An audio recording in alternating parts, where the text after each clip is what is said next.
विद्यार्थी मित्रांनो, भूगोलाच्या पेपरमध्ये 40 पैकी 40 गुण मिळवणे अजिबात कठीण नाही। पेपर सोडविताना वेळेचे नियोजन नेमकं कसं करायचं, SSC भूगोल पेपर कसा सोडवावा यासाठी हा व्हिडिओ शेवटपर्यंत पहा। कलाकार एज्युकेशन यूट्यूब चॅनलने आपल्या अनुभवी शिक्षकांचे इयत्ता 10वी बोर्ड परीक्षेसाठी विविध विषयांचे मार्गदर्शनपर व्हिडिओ प्रसारित केलेले आहेत। आज आपण इयत्ता 10वीच्या सामाजिक शास्त्र या विषयातील पेपर दुसरा म्हणजे भूगोलाच्या प्रश्नपत्रिकेचा आराखडा व हा पेपर कसा सोडवावा याबाबत माहिती घेणार आहोत।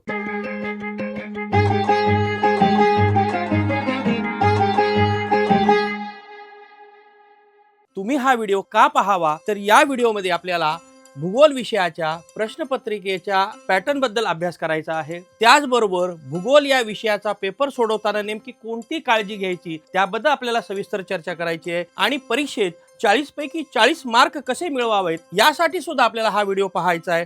आणि दुसरं, पेपर सोडविताना वेळेचे नियोजन नेमकं कसं करायचं या सगळ्या गोष्टी समजून घेण्यासाठी आपल्याला हा व्हिडिओ नक्कीच पाहायचा। चला तर मग सुरुवात करूया। पण त्याआधी कलाकार एज्युकेशन यूट्यूब चॅनलला सबस्क्राईब करा। हे मार्गदर्शन पूर्णपणे मोफत आहे, त्यामुळे सबस्क्राईब करा व हा व्हिडिओ शेवटपर्यंत बघा। इयत्ता 10वी विषय भूगोल, गुण 40, वेळ 2 तास 10 मिनिटे। एक महत्त्वाची सूचना, याबाबतची संपूर्ण माहिती, उत्तर पत्रिकेत माहिती कशी भरावी आमच्या या व्हिडिओमध्ये दिलेली आहे। त्यासाठी लिंक डिस्क्रिप्शन मध्ये दिलेली आहे, त्यावर क्लिक करा किंवा या QR कोडवर स्कॅन करून हा व्हिडिओ नक्की पहा। विद्यार्थी मित्रांनो, भूगोलाच्या पेपरमध्ये 40 पैकी 40 गुण मिळवणे अजिबात कठीण नाही। गरज आहे वेळेचे योग्य नियोजन, उत्तराची मांडणी, सुबक व सुंदर प्रेझेंटेशनची। जर उत्तराची मांडणी तुम्ही व्यवस्थित केली, मुद्देसूद उत्तरे लिहिलीत तर 40 पैकी 40 गुण तुम्ही नक्की मिळवू शकता। सर्वप्रथम आपण पाहूया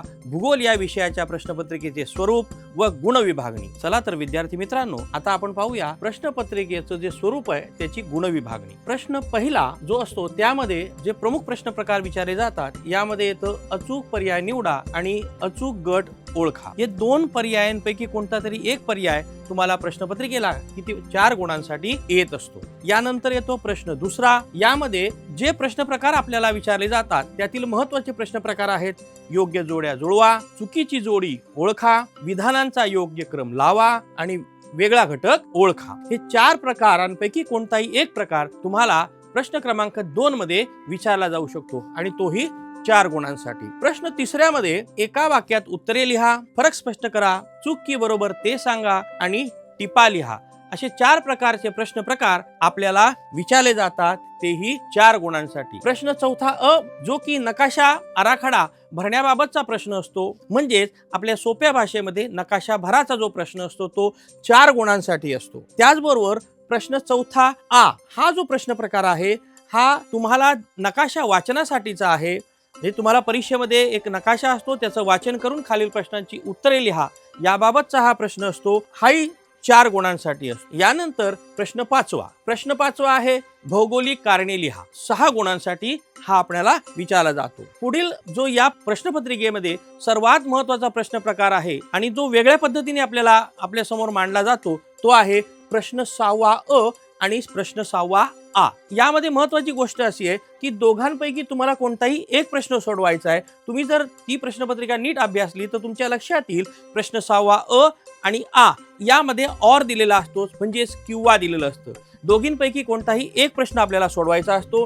यामध्ये प्रश्न 6वा अ असतो, तो म्हणजे दिलेल्या सांख्यिकीय माहितीच्या आधारे तुम्हाला आलेख काढायचा आहे आणि त्या खालील प्रश्नांची उत्तरं लिहायची आहेत। हा असतो 6 गुणांसाठी। जर आपण हा प्रश्न सोडवत नसाल तर त्याच प्रश्नामध्ये प्रश्न 6वा जो आहे यावर आपल्याला काम करायचं आहे, म्हणजे दिलेल्या आलेखाचं वाचन करून खालील प्रश्नांची उत्तरे लिहायची आहेत। हे तुम्हाला 6 गुणांसाठी। मुळात प्रश्न 6वा अ आणि आ या दोघांपैकी कोणताही एक प्रश्न आपल्याला यामध्ये लिहायचा असतो। पुढे प्रश्न आहे प्रश्न 7वा, जो की अतिशय महत्त्वाचा असतो, सविस्तर उत्तरे लिहा किंवा उत्तरे स्पष्ट करा। हा 8 मार्कांसाठी आपल्याला या प्रश्नपत्रिकेत विचारला जातो। अशा पद्धतीने एकूण 40 मार्कांची आपली ही प्रश्नपत्रिका होते। यानंतर आपण मुळात प्रश्नपत्रिकेकडे सरकूया। प्रश्नपत्रिका हातात आल्यानंतर विद्यार्थ्यांनी एक महत्त्वाचं काम करायचंय, ते म्हणजे पहिल्या पानावर असलेल्या सर्व सूचना नीट वाचायच्या, जेणेकरून पेपर सोडवताना आपल्याला कोणतीही अडचण येणार नाही। पहिल्यांदा सर्व प्रश्न कृती सोडवणे आवश्यक आहे. म्हणजे तुम्हाला जे प्रश्न दिलेले आहेत, एकूण 7 प्रश्न आहेत, 7 प्रश्न आपल्याला सोडवायचे आहेत. पुढे उजवीकडील अंक पूर्ण गुण दर्शवतात. ठीक आहे, गुणांचं विभाजनाबाबत दिलेला आहे. प्रश्न क्रमांक 4 साठी पुरवण्यात आलेली ब्राझील नकाशा आराखडा. ऍक्च्युली या ठिकाणी गेल्या वर्षीची प्रश्नपत्रिका आहे, त्यामुळे नकाशाभरामध्ये ब्राझील होता म्हणून त्यांनी ब्राझीलची नकाशा पुरवणी दिलेली आहे. पण यामध्ये भारत आणि ब्राझील दोघींचा आराखडा दिलेला असतो. चला तर मग आपण पाहूया प्रश्न पहिला. प्रश्न पहिल्यामध्ये दिलेल्या पर्यायांपैकी योग्य तो पर्याय निवडून विधाने पूर्ण करा, अशा प्रकारचा प्रश्न असतो. 4 मार्कांसाठी. आपल्या समोर ही रिकामी जागा आहे आणि 4 पर्याय आहेत. यातील योग्य पर्याय निवडायचा आहे आणि तो आपल्याला लिहायचा आहे. काही मुलं या ठिकाणी एक चूक अशी करतात की फक्त पर्याय म्हणून उत्तर दाखल लिहितात आणि पुढे सरकतात आणि आपले मार्क घालवतात. तर कृपया सूचना नीट वाचा. योग्य पर्याय आपण शोधले, निवडले, नंतर विधान आपल्याला पुन्हा लिहायचंय. ही सूचना आपण काळजीपूर्वक अभ्यासायची किंवा वाचायची आणि हा प्रश्न सोडवायचा आहे. प्रश्न पहिल्यामध्ये पहिला प्रकार जो आपण पाहिला तो म्हणजे रिकाम्या जागा भराचा, म्हणजे योग्य पर्याय निवडा. याच प्रश्नामध्ये जो दुसरा प्रश्न विचारला जातो तो म्हणजे अचूक गट ओळखा. विद्यार्थी मित्रांनो, आपण नेहमीप्रमाणे पहिला प्रश्न हा रिकाम्या जागाचा भरत आलेलो आहे आतापर्यंत. पण या 10वीच्या परीक्षेमध्ये जो प्रश्न आहे पहिला, यामध्ये रिकाम्या जागांच्या ऐवजी जो दुसरा प्रश्न विचारला जातो तो आहे अचूक गट ओळखा. या प्रश्न प्रकारामध्ये आपल्याला दिलेला प्रश्न नीट अभ्यासायचा आहे, नीट वाचायचा आहे आणि त्याला समजून घ्यायचा आहे. उदाहरणार्थ हा जो अ चा प्रश्न आहे तो बघूया. बघा, ब्राझीलच्या वायव्येकडून आग्नेयेकडे जाताना आढळणाऱ्या प्राकृतिक रचनेचा क्रम आपल्याला ओळखायचा आहे. ओके, आता हा जो प्रश्न आहे योग्य क्रम आपल्याला समजून घ्यायचा आहे, म्हणजेच या गटातील अचूक गट आपल्याला ओळखायचा आहे. बघा, पॅरानो नदी खोरे, गियाना उच्चभूमी आणि ब्राझील उच्चभूमी हा एक गट त्यांनी सांगितलेला आहे. दुसरा गियाना उच्चभूमी, अमेझॉनचे खोरे आणि ब्राझील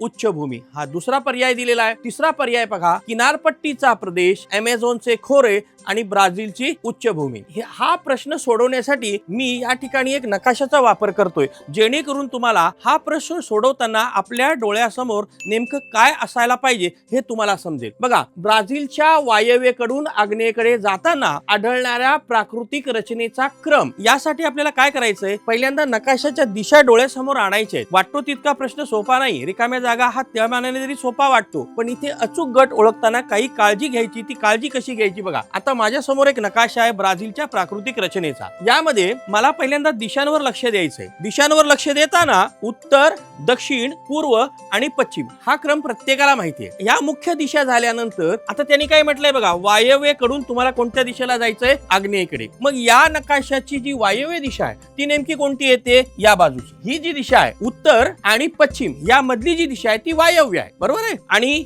ही जी पूर्व दिशा आहे आणि दक्षिण याच्या मधली जी दिशा आहे ती आहे आग्नेय. याचा अर्थ तुम्हाला या क्रमाचा विचार करत असताना वायव्येकडून आग्नेयेकडे जात असताना क्रमाक्रमाने नेमके कोणते प्राकृतिक विभाग आढळतात ते पहा जरा. आता याच्यामध्ये पहिल्यांदा प्राकृतिक विभाग आहे गियाना उच्चभूमी, यानंतर येते अमेझॉनचे खोरे आणि यानंतर आपल्या समोर येते ब्राझीलची उच्चभूमी. मग हा जो क्रम आहे हा क्रम इथे पर्याय म्हणून दिलाय का, जरा नीट पहा तर तुमच्या लक्षात येईल. गियाना उच्चभूमी म्हणजे हा जो पर्याय दुसरा आहे त्याचा आपल्याला इथे विचार करायला काही हरकत नाही. बघा, गियाना उच्चभूमी या वायव्येला आहे, यानंतर अमेझॉनचे जे खोरा आहे हे मधल्या भागात आहे, यानंतर ब्राझीलची जी उच्चभूमी आहे ही आग्नेयेला आहे. याचा अर्थ प्रश्नाकडे जर नीट पाहिलं, वायव्येकडून आग्नेयेकडे जाताना जी प्राकृतिक रचना आहे त्याचा क्रम असा आहे गियाना उच्चभूमी, अमेझॉनचे खोरे आणि ब्राझीलचा उच्चभूमीचा भाग. हा प्रश्न सोडवताना आता या ठिकाणी प्रश्न प्रकार समजावा किंवा उत्तर समजावं यासाठी मी नकाशाचा वापर केलेला आहे. मुळात प्रश्नपत्रिकेमध्ये अशा कोणत्याही प्रकारचा नकाशा येणार नाही. तुम्ही वर्षभर जे नकाशा वाचन केले त्याच्या आधारावर तुम्ही हा प्रश्न लिहू शकता, हे सांगण्याचा उद्देश माझा या नकाशाचा वापराचा आहे. आता त्याच धर्तीवर मी दुसरा प्रश्न घेतो. बघा, ब्राझीलच्या या नद्या उत्तर वाहिनी आहेत. आता नीट लक्ष द्या, 4 दिशांचा उल्लेख आपण इथे तर नक्की केला. पुन्हा तोच प्रश्न, तसाच प्रकारचा प्रश्न येतोय की नकाशा आपल्या डोळ्यासमोर आला पाहिजे. नकाशा जर आला तर तुम्ही याच्यातील उत्तर वाहिनी नद्या कोणत्या, पश्चिम वाहिनी नद्या कोणत्या, दक्षिण वाहिनी कोणत्या आणि पूर्व वाहिनी कोणत्या हे समजू शकता. आता नीट बघा, या नद्या उत्तर वाहिनी आहेत. नद्यांचे गट बघा, जुरुका, झिंगू, अरागुआ, निग्रो, ब्रांको आणि पारू. आणि तिसरी आहे जापुरा, जारुआ आणि पुरुष. मी पुन्हा वाचतो. जुरुका, झिंगू, अरागुआ, निग्रो, ब्रांको, पारू, जापुरा, जाऊरा आणि पुरुष. आता या नकाशाचा आधार घेऊ आपण. ओके, हे डोळ्यासमोर आणायचंय, तिथे नकाशा दिला जाणार नाही. हे नीट लक्षात घ्या. पुन्हा प्रश्न सोपे असतात, एक एक मार्कासाठी हा प्रश्न आहे, त्यामुळे फक्त अंदाज लावून तुम्ही उत्तर लिहायची चूक करू नका. नीट पहा. आता अशा नद्या आपल्याला अभ्यासायच्या आहेत की ज्या उत्तरेकडे वाहत आहेत. आता यामध्ये नीट बघा, ही झिंगू नदी आहे. याचबरोबर या बाजूला जी नदी आहे ती आहे जुरुका, आणि झिंगूच्या पूर्वेकडे जी नदी आहे ती आहे अरागुआ. या तिन्ही नद्या उत्तरेला सरकतायत आणि अमेझॉन नदीला जाऊन मिळतायत. याचाच अर्थ असा होतो, जुरुका, झिंगू आणि अरागुआ या नद्या ब्राझील मधील उत्तर वाहिनी नद्या आहेत. अचूक गट ओळखताना प्रश्न काय विचारलाय? ब्राझील मधील राज्य. पहिला आहे पराना, सिक्कीम, आक्रे. ओके, दुसरा आहे अमापा, अरुणाचल प्रदेश, रोराईमा, आणि तिसरा आहे साओ पावलो, अमेझोनास आणि माटो ग्रॉसो. पहिल्या पर्यायामध्ये जर नीट वाचलं तर लक्षात येईल, यामध्ये सिक्कीम आलेलं आहे. सिक्कीम हे भारताचं राज्य आहे, म्हणजे हा पर्याय तिथे उत्तर म्हणून चालत नाही. दुसरं बघा, अमापा, अरुणाचल प्रदेश. आता अरुणाचल प्रदेश हे सुद्धा भारतातील राज्य आहे. याचा अर्थ काय? हा पर्याय सुद्धा या ठिकाणी योग्य ठरत नाही. मग तिसऱ्या पर्यायाकडे चला. साओ पावलो, अमेझोनास आणि माटो ग्रॉसो हे तिन्ही राज्य ब्राझील मधील आहेत. याचा अर्थ असा आहे की हा जो तिसरा पर्याय आहे हे या प्रश्नाचं उत्तर झालं. अशा पद्धतीने आपल्याला अचूक गट ओळखा अशा प्रकारचा प्रश्न सोडवायचा आहे. हा प्रश्न प्रकार पहिल्यामध्ये येतो 4 मार्कांसाठी. आता बघा, या प्रश्न प्रकारामध्ये अजून पुढील प्रश्न आपल्याला थोडेसे अभ्यासायचे. उजळणी दाखल भारतातील बंदरे हा एक प्रश्न जर आपण घेतला तर मुंबई, गोवा, कोलकाता हा एक पर्याय आहे. दुसरं कोलकाता, मेनॉस आणि विक्टोरिया हा दुसरा पर्याय आहे. तिसरा पर्याय आहे चेन्नई, कोचीन आणि रिओ ग्रांडे. सहजतेने लक्षात येईल की याचं उत्तर नेमकं काय. पहा, चला, मुंबई, गोवा आणि कोलकाता ही तिन्ही जी शहरं आहेत ही भारतीय प्रमुख बंदरच आहेत. त्यामुळे पुढच्या 2 पर्यायांकडे जाण्याची आपल्याला गरजच नाही जर आपला अभ्यास चांगला असेल तर. कारण काय बघा, इथे कोलकाता आहे, मेनॉस आहे आणि विक्टोरिया आहे. या पर्यायांमध्ये हे दोन्ही ब्राझील मधील आहेत आणि हे भारताचं आहे, म्हणजे हे पर्याय चालणार नाही. इथे सुद्धा चेन्नई, कोचीन ही भारतातील बंदर आहेत, पण रिओ ग्रांडे हे ब्राझील मधील आहे. याचाच अर्थ असा आहे, पहिला जो पर्याय आहे मुंबई, गोवा आणि कोलकाता हे या प्रश्नाचं उत्तर आहे. पुढील प्रश्नाकडे जर आपण वळू, भारतातील नद्या याच्यातील अचूक गट ओळखताना पुन्हा वाचन करा. यमुना, घागरा आणि निग्रो. त्यानंतर उरुग्वे, गंगा आणि रावी. पुढचा एक प्रश्न येतो सतलज, साबरमती आणि नर्मदा. हे तिन्ही पर्याय बघताना नीट बघा जरा. परत यमुना, घागरा या भारतीय नद्या आहेत, पण निग्रो ही भारतीय नदी नाहीये. उरुग्वे, गंगा आणि रावी यामध्ये गंगा आणि रावी ही भारतीय नदी जरी असल्या तरी उरुग्वे ही भारतीय नदी नाही. याचा अर्थ हे दोन्ही पर्याय इथे लागू होत नाही. सतलज, साबरमती आणि नर्मदा या तिन्ही नद्या भारतीय असल्या कारणामुळे या प्रश्नाचं उत्तर म्हणजे अचूक गट म्हणून हा तिसरा पर्याय आपल्याला निवडायला हवा. ओके, पुढे चला, ई कडे वळू आपण. भारताच्या दक्षिणेकडून उत्तरेकडे जाताना खालील पठारे क्रमवार आढळतात. आता याच्यातील आपल्याला अचूक गट ओळखायचा आहे. यासाठी हा प्रकार समजावा, प्रश्न प्रकार समजावा म्हणून या ठिकाणी मी भारताचा नकाशा आपल्याला वापरतोय आणि समजून सांगतोय. पुस्तक आपल्या प्रश्नपत्रिका सोडवताना पुन्हा एकदा सांगतो, हा नकाशा आपल्या डोळ्यासमोर आणायचा आहे. प्रश्नपत्रिकेमध्ये हा नकाशा नसणार. ओके, भारताच्या दक्षिणेकडून उत्तरेकडे जाताना खालील पठारे क्रमवार आढळतात. आता क्रम नीट पहा. कर्नाटक पठार, महाराष्ट्र पठार आणि बुंदेलखंड पठार. दुसरा पर्याय आहे छोटा नागपूर पठार, माळव्याचं पठार आणि मारवाड. तिसरा आहे तेलंगणा, महाराष्ट्र आणि मारवाड. नीट जरा लक्ष द्या पठारांकडे. पहिला जो पर्याय आहे त्याच्याकडे आपण चला. कर्नाटक पठार जे की या भागात आहे, हे कर्नाटक पठार आहे. यानंतर येते महाराष्ट्र पठार, हा महाराष्ट्राचा भाग आहे. आणि तिसरा पर्याय आहे बुंदेलखंड. बुंदेलखंड म्हणजे मध्य प्रदेशाचा भाग आहे. याचा अर्थ असा आहे की दक्षिणेकडून उत्तरेकडे जाताना दक्षिणेकडे कर्नाटक पठार, मग महाराष्ट्र पठार आणि मग बुंदेलखंड. म्हणजे क्रमवार जर नीट पाहिली तर जे पहिला पर्याय आहे हा योग्य तो पर्याय आहे असं समजायला काही हरकत नाही. कारण काय, छोटा नागपूरचं पठार हे महाराष्ट्राच्या पूर्वेला आहे, माळव्याचं पठार हे मध्य प्रदेश आणि अरवलीच्या या भागात आहे, आणि मारवाड पश्चिमेकडचा भाग आहे. त्यामुळे हा क्रम सुद्धा योग्य नाही. तेलंगणा, महाराष्ट्र आणि मारवाड हेही उत्तर या क्रमात बसत नाही. त्यामुळे पहिला जो पर्याय आहे तोच योग्य आहे, कर्नाटक, महाराष्ट्र आणि बुंदेलखंड. ओके, आता आपण पुढच्या प्रश्नाकडे जाऊ. चला विद्यार्थी मित्रांनो, आपण आता प्रश्न दुसरा नेमका कसा सोडवायचा याकडे जाऊ. आता या ठिकाणी प्रश्न जो दुसरा आहे तो आहे वेगळा घटक ओळखा. आता या प्रश्न प्रकारामध्ये आपल्याला सूचना नीट समजून घ्यायची आहे. वेगळा घटक ओळखायचा आहे, नाहीतर विद्यार्थी ओव्हर कॉन्फिडन्स मध्ये चुकीचं उत्तर लिहितो आणि हातचे मार्क घालवतो. क्षेत्र भेटीसाठी आवश्यक साहित्य, या 4 पर्यायांपैकी जो पर्याय चुकीचा आहे, वेगळा आहे, तो तुम्हाला लिहायचा आहे. ओके, चला पाहूया. आता प्रश्नावली, कॅमेरा, संगणक आणि नोंदवही हे 4 पर्याय या ठिकाणी आपल्याला दिलेले आहेत.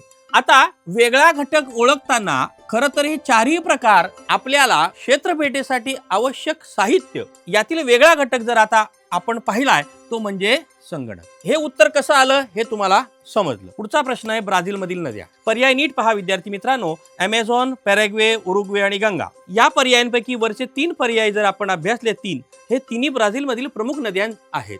आणि जो शेवटचा पर्याय गंगा ही भारतातील प्रमुख नदी आहे. म्हणजे या प्रश्नाचं उत्तर म्हणजे गंगा नदी. ओके, पुढे चला. प्राथमिक व्यवसाय. आता प्राथमिक व्यवसायात वेगळा घटक आपल्याला ओळखायचा आहे. शेती, खाणकाम, पर्यटन आणि मत्स्य व्यवसाय हे 4 पर्याय दिलेले आहेत. आता 4 पर्याय प्राथमिक व्यवसायातील आपल्याला जर ओळखायचे असतील तर मुळात पहिल्यांदा प्राथमिक व्यवसाय कशाला म्हणतात हे लक्षात घ्या. नैसर्गिक साधन संपत्तीवर आधारित जे व्यवसाय असतात त्याला आपण म्हणतो प्राथमिक क्षेत्रातील व्यवसाय. मग ही व्याख्या जर आपण डोक्यात घेतली तर तुमच्या लक्षात येईल शेती नैसर्गिक साधन संपत्तीवर अवलंबून आहे, खाणकाम नैसर्गिक साधन संपत्तीवर अवलंबून आहे आणि मत्स्य व्यवसाय हे नैसर्गिक साधन संपत्तीवर अवलंबून आहे पूर्णपणे. याचाच अर्थ या प्रश्नाचं उत्तर पर्यटन असं आहे. पुढे घ्या प्रश्न 4थ्यामध्ये बघा. वस्त्यांच्या केंद्रीकरणासाठी प्रमुख घटक. पर्याय बघा. पाण्याची उपलब्धता, प्रतिकूल हवामान, सुपीक जमीन आणि अनुकूल हवामान. आता या 4 पर्यायांपैकी शक्यतो माणूस आपल्या वस्त्या कुठे निर्माण करतो? अनुकूल हवामान, सुपीक जमीन आणि मुबलक पाणी ही 3 महत्वाची घटक जर त्याला उपलब्ध झाली तर तो तिथे वस्ती करतो. मग याच्यातील नीट पर्यायांचा अभ्यास केला तर लक्षात येतं प्रतिकूल हवामान हा एक वेगळा घटक यामध्ये येतो. हे त्याचं उत्तर आहे. विद्यार्थी मित्रांनो, प्रश्न दुसरा आपण जेव्हा सोडवायला जातो त्यावेळेस जसं याच्या अगोदर आपण पाहिलं वेगळा घटक ओळखा, त्याच पद्धतीने चुकीची जोडी ओळखा हाही एक प्रश्न प्रकार प्रश्न दुसऱ्यामध्ये येत असतो. या प्रश्न प्रकारामध्ये या 4 जोड्या दिलेल्या आहेत. या 4 जोड्यांपैकी एक उत्तरेकडे जाते, एक पश्चिमेकडे जाते, एक पूर्वेस सरकते आणि एक ब्राझीलच्या नैऋत्येला सरकते. आता जर आपण या नकाशाचा, त्यासाठी मी हा एक नकाशा तुमच्या समोर ठेवलेला आहे. या नकाशाचा पुन्हा एकदा वापर यासाठी मी करतोय की तुम्हाला ते समजावं. यासाठी पुन्हा सांगतोय की प्रश्नपत्रिकेमध्ये हे नकाशे येणार नाहीत. मी तुम्हाला समजवण्यासाठी हा नकाशा इथे वापरतोय की या ब्राझीलमध्ये बहुतांशी जलप्रणाली ही पूर्वेला सरकते, दक्षिणेला सरकते, उत्तरेला जाते या पद्धतीने आहे. पश्चिमेला कोणतीही जलप्रणाली जाताना दिसत नाही. याचाच अर्थ असा आहे पुरागुआकू ब्राझीलच्या पश्चिमेस ही जी जोडी आहे ही या प्रश्नातील चुकीची जोडी आहे. ही उत्तर म्हणून लिहायला काही हरकत नाही. पुढच्या प्रश्नाकडे वळा. भारतातील उत्तर भागात हिमाचल प्रदेश, भारतातील पश्चिम भागात राजस्थान, भारतातील पूर्व भागात महाराष्ट्र आणि भारतातील दक्षिण भागात केरळ. आता यातील चुकीची जोडी आपल्याला ओळखायची. नीट लक्षात घ्या. भारतातील उत्तर भागामध्ये हिमाचल आहे, हे नकाशामध्ये आपल्याला अभ्यासात आलेलं आहे. भारताच्या पश्चिमेस राजस्थान आहे, ओके, हेही मला माहिती आहे. भारताच्या पूर्व भागात महाराष्ट्र, महाराष्ट्र कोणत्या दिशेला आहे? पश्चिम दिशेला आहे. त्यामुळे ही चुकीची जोडी असल्या कारणामुळे हेच आपल्याला उत्तरामध्ये लिहायचं आहे. आता आपण पुढे जाऊ. प्रश्न दुसऱ्यातील जो एक महत्वाचा प्रश्न येतो तो म्हणजे योग्य जोड्या लावा किंवा योग्य जोड्या जुळवा. हा एक महत्वाचा प्रश्न प्रश्न क्रमांक 2 मध्ये येत असतो. आता यावर आपण थोडासा भर देऊ. आता नीट लक्षात घ्या, मुलं काहीतरी चुकतात या प्रश्नाबद्दल, म्हणून मी तुम्हाला सांगतो की अ स्तंभ आहे, ब स्तंभ आहे. अ स्तंभामध्ये प्रश्न दिलेले आहेत आणि त्याची जी उत्तर आहेत किंवा पर्याय आहेत ते ब स्तंभात आहेत. योग्य जोड्या जुळवताना काही विद्यार्थी फक्त ब स्तंभ लिहितात, अस्तंभ लिहत नाहीत. तर हा प्रश्न उत्तर लिहिण्याचा हा जो उत्तर लिहिण्याचा प्रकार आहे हा साफ चुकीचा आहे. तुम्हाला अस्तंभासमोर बरोबर त्याचं उत्तर लिहायचं आहे. मुलं काय करतात, फक्त उत्तर लिहितात आणि पुढे सरकतात. तर विद्यार्थी मित्रांनो, ही चूक करायची नाही. आता नीट लक्षात घ्या, भारताचे हवामान. आता पर्याय इथे आपल्या समोर आहेत. आता भारताचं हवामान इथे नेमकं कोणतं येईल, मान्सून प्रकारचं हवामान आहे. म्हणजे हे जे मान्सून उत्तर आहे हे पहिल्याचं उत्तर येतं तुम्ही. म्हणजे ब गट लिहित असताना ब स्तंभामध्ये तुम्ही इथे लिहू शकता पाहिजे काही मुलं उत्तर असं उत्तर लिहा तिथे. आणि काही मुलं इतकी हुशार असतात की ती स्वतंत्र 3 कॉलम तयार करतात. अ गट, इथे ब गट आणि इथे उत्तरासाठी वेगळा गट, असे हे गट तयार करतात आणि मग याच्या समोर पर्याय लिहितात. ही पद्धत चुकीची समजली जाते. योग्य पद्धतीने जोड्या जुळवा हा प्रश्न कसा सोडवायचा ते बघू. आता आपण अशा पद्धतीने आरेखन करून घ्यायचंय ज्याच्यामध्ये इथे अ गट आणि इथे ब गट. यासाठी तुम्ही स्वतंत्र उत्तर हा शब्द वापरू शकता. यामध्ये अनुक्रमांक 1, 2, 3 तुम्ही देऊ शकता. अ गटामध्ये तुमचे जे प्रश्न आहे जसं भारताचे हवामान, तिसरा आहे ब्राझील मधील खेळ अथवा पर्यटन आणि चौथा जो प्रश्न येतो तो आहे मैदानी. आता याच्या समोर याचं ब गटाचं उत्तर आलं पाहिजे. बघा, भारतीय हवामान कोणत्या प्रकारचं आहे, मान्सून. मग या ठिकाणी मान्सून आलं पाहिजे. ब्राझील मधील प्रमुख खेळ कोणता आहे, फुटबॉल. मग फुटबॉल हे उत्तर या ठिकाणी अपेक्षित. आता तुम्हाला लक्षात आलं असेल की अ गट आणि त्याच्या समोर ब गटामध्ये उत्तर या पद्धतीने आपण मांडणी करून जोड्या जुळवा हा प्रश्न सोडवायचा. पुढे चला विद्यार्थी मित्रांनो, प्रश्न तिसऱ्यामध्ये कोणकोणते प्रश्न प्रकार असतात हे आपण अगोदर प्रश्नपत्रिकेचे स्वरूप यामध्ये अभ्यासलेला आहे. प्रश्न तिसऱ्यामध्ये जो एक प्रश्न प्रकार आपल्याला विचारला जातो तो आहे चुकी बरोबर ते सांगा. आपल्या समोर 5 प्रश्न आहेत. 5 पैकी कोणतेही 4 सोडवायचे 4 गुणांसाठी. हा प्रश्न सोडवताना 2 पद्धतीने आपण हा प्रश्न सोडवू शकतो. एक पूर्ण विधान लिहायचंय आणि त्याच्या पुढे त्याचं जे उत्तर आहे, चूक असेल तर चूक, बरोबर असेल तर बरोबर, हेही तुम्ही लिहू शकता जर वेळेचं नियोजन चांगलं असेल तर. जर आपल्या वेळेच्या नियोजनामध्ये काही चूक होत असेल किंवा काही अडचण येत असेल तर तुम्ही प्रश्न क्रमांक योग्य तो टाकून त्यासमोर फक्त उत्तर लिहिलं तरी चालू शकतं. म्हणजे चूक असेल तर प्रश्न क्रमांक योग्य टाका, त्याच्यासमोर चूक लिहा. बरोबर असेल तर योग्य तो प्रश्न क्रमांक टाका आणि त्याच्यासमोर बरोबर लिहा. या पद्धतीने जरी तुम्ही प्रश्न सोडवलेत किंवा उत्तर लिहित तरी चालू शकतं. पुढचा जो प्रश्न प्रकार आहे प्रश्न तिसऱ्यामध्ये येणारा तो आहे फरक स्पष्ट करा. आता या ठिकाणी आपल्याला थोडंसं आकलन पद्धतीने लिहायचं आहे. आता फरक स्पष्ट करामध्ये तुम्हाला 3 प्रश्न दिलेले. या 3 प्रश्नांपैकी कोणतेही 2 सोडवायचे आणि हे 2 सोडवत असताना तुम्हाला 4 गुण आहेत. म्हणजे 2-2 मार्काला हे प्रश्न आहेत. आता ते सोडवत असताना नेमकी काळजी काय घ्यायची तर बघा, आता उदाहरणादाखल भारताची पश्चिम किनारपट्टी आणि भारताची पूर्व किनारपट्टी हाचा एक मी प्रश्न घेतलेला आहे. आता याच्यामध्ये 2 भाग केलेले आहेत. जसे आपण परंपरेने फरक स्पष्ट करत असताना 2 भाग पाडतो त्या पद्धतीने. एका बाजूला भारताची पश्चिम किनारपट्टी लिहिलेली आहे आणि दुसऱ्या बाजूला पूर्व किनारपट्टी. काही विद्यार्थ्यांची असं म्हणणं असतं की सर किती मुद्दे लिहू, तर 2 मुद्दे एका गटाला आणि 2 मुद्दे दुसऱ्या गटाला जरी दिले फरक स्पष्ट करताना तरी चालू शकतं. पण ते मुद्दे अतिशय व्यवस्थित मांडणी असणारे आणि उत्तर स्पष्ट करणारे असावेत. आता इथे बघा, या बाजूलाही 2 मुद्दे दिलेले आहेत, या बाजूलाही 2 मुद्दे दिलेले. हा जो पहिला पर्याय आहे त्याला जोडून हा पहिला पर्याय, हा फरक जर त्याला योग्य वाटला, समर्पक वाटला तर तो इथे गुण देतो 1 मार्काला. दुसरा पर्यायाला हा फरक आणि हा फरक जर त्याला योग्य वाटला, समर्पक वाटला तर तो टिक मार्क करतो, बरोबरची खूण करतो आणि त्याला गुणदान देतो. म्हणजे 2 मार्काला जर प्रश्न असेल तर या गटात 2 आणि या गटात 2 अशी समर्पक उत्तर लिहायला काही हरकत नाही. आता पुढचा एक प्रश्न बघा, गंगा नदीच्या खोऱ्यातील मानवी वस्त्या आणि अमेझॉन नदीच्या खोऱ्यातील मानवी वस्त्या. हा फरक स्पष्ट करताना थोडासा विस्तार होऊ शकतो जो की तुम्हाला इथे उत्तरामध्ये दिसतोय. नीट पहा विद्यार्थी मित्रांनो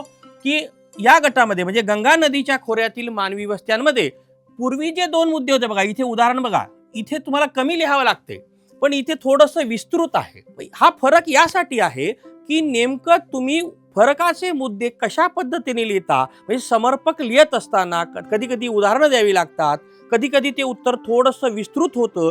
त्याच पद्धतीने हे उदाहरण मी इथे आपल्याला समजवण्यासाठी घेतोय. बघा, गंगा नदीच्या खोऱ्यातील मानवी वस्त्या दाट व केंद्रित स्वरूपाच्या आहे. बघा, अतिशय महत्वाचा मुद्दा आहे यासाठी.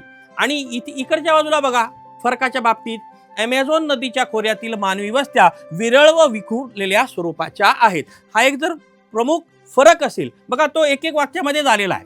पण तो फरक नेमका का हे स्पष्ट करण्यासाठी हे जे पुढचे 2 मुद्दे आहेत हे थोडेसे विस्तृत आहेत. याचं कारण म्हणजे इथे मानवी वस्त्या दाट आहेत, केंद्रीय स्वरूपाच्या आहेत आणि या ठिकाणी विरळ आणि विखुरलेल्या आहेत. त्या का आहेत हे समजून सांगणारा हा मुद्दा आणि हा मुद्दा थोडासा विस्तृत येतो आणि तो विस्तृत आल्यामुळे तो फरक स्पष्ट करण्यासाठी समर्पक ठरतो आणि म्हणून हे उत्तर थोडंसं मोठं होतं.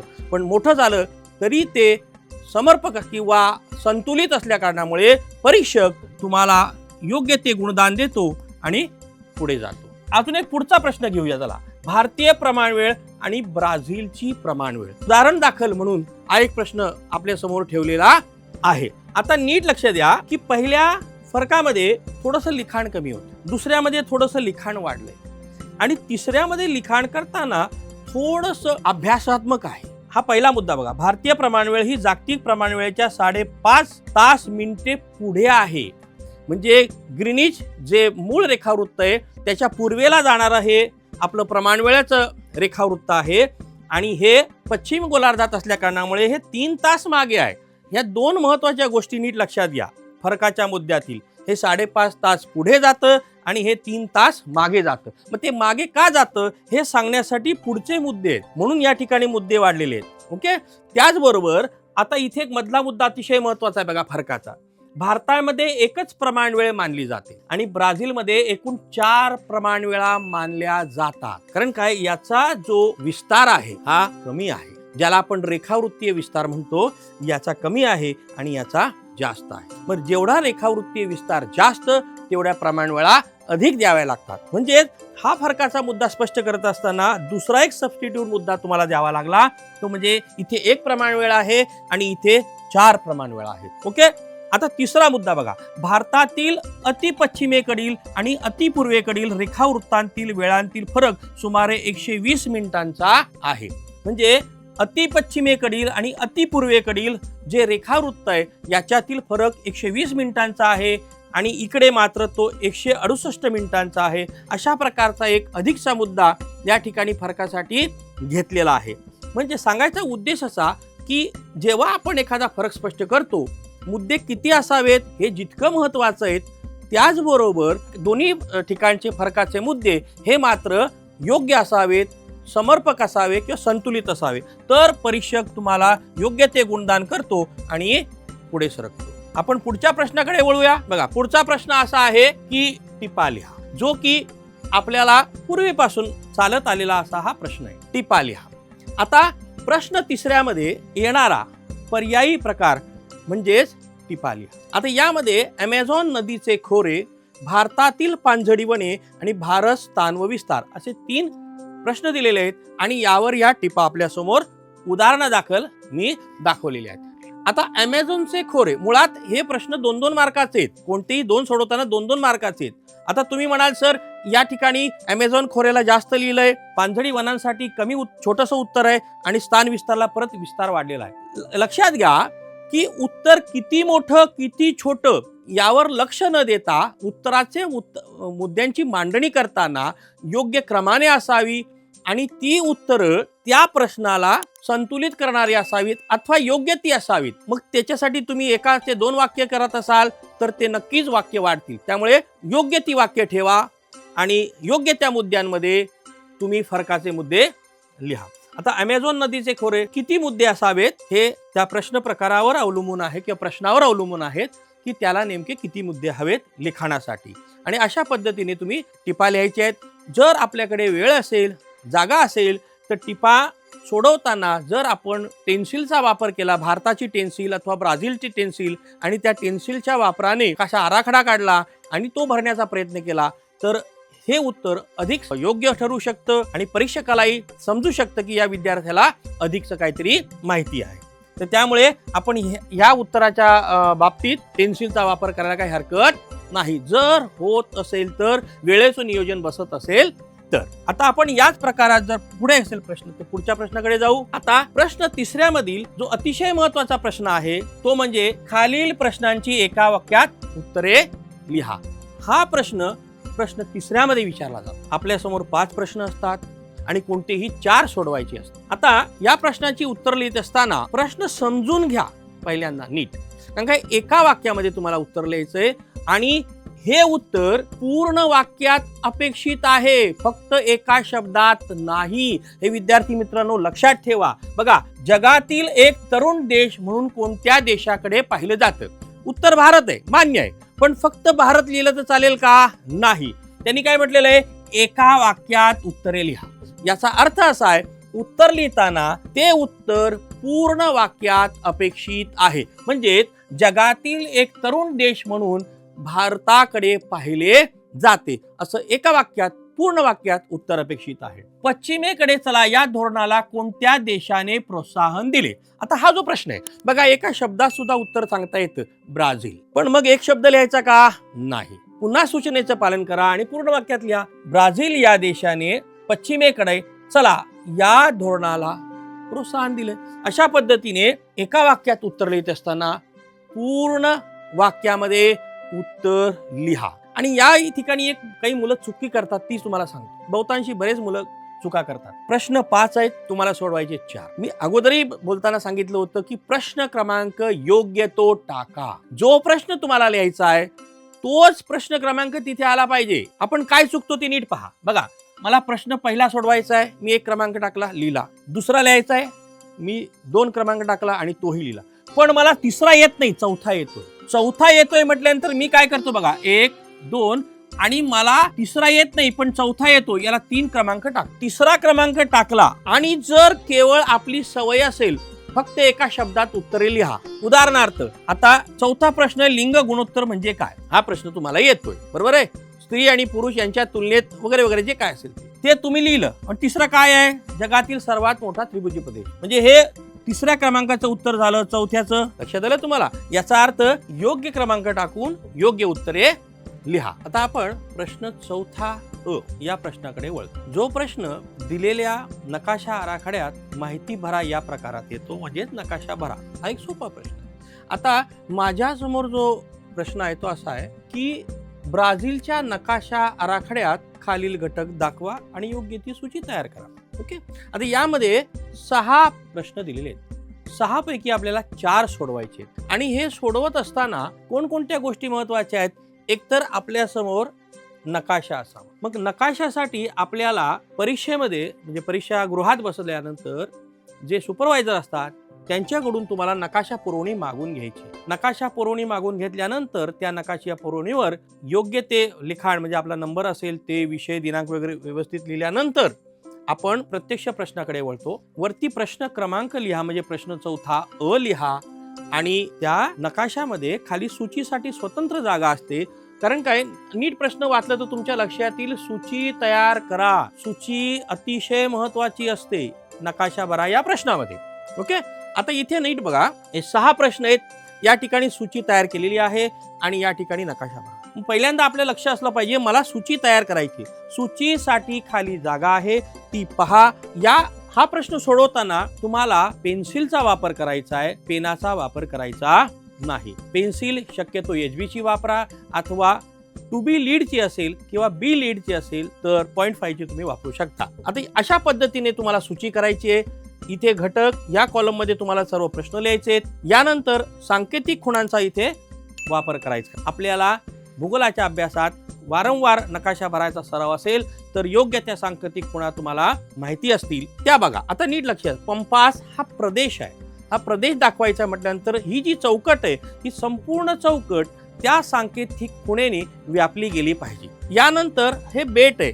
आता बेट दाखवताना या ठिकाणी एकसंघ बेट दाखवले, ते बेटांचा समूह. तर तुम्ही छोटे छोटे असे सांकेतिक गोल गोल गोल गोल जरी दाखवले तरी चालू शकतं. आता या ठिकाणी असं बेट न दाखवता त्यांनी एकच बेट का केलं, तर इथे फक्त म्हटलंय मॉर्जा बेट, म्हणून त्यांनी सांकेतिक खूण वापरताना फक्त एकसंघ असं बेट दाखवण्याचा प्रयत्न केलेला आहे. आणि बेट समूह म्हटलं तर मात्र तुम्हाला असे लहान लहान गोळे काढावे लागतात. ठीक आहे, ही सांकेतिक खूण वापरली जाते. पुढे ब्राझीलची राजधानी, यासाठी जे प्रमुख शहर असतं त्यासाठी जी सांकेतिक खूण वापरली जाते ती पोकळ गोल आणि मध्ये भरीव चिन्ह. त्यानंतर पिको दी नेब्लिना हे ब्राझील मधील सर्वात उंच शिखर आहे. शिखरासाठी जी सांकेतिक खूण वापरली जाते ती या पद्धतीची, ती तुम्ही या नकाशा सूचीमध्ये वापरायची. पॅरोना नदी नदी असल्या कारणामुळे नदीसाठी जी सांकेतिक खूण आहे ती या पद्धतीची आहे, ती या ठिकाणी दिलेली आहे.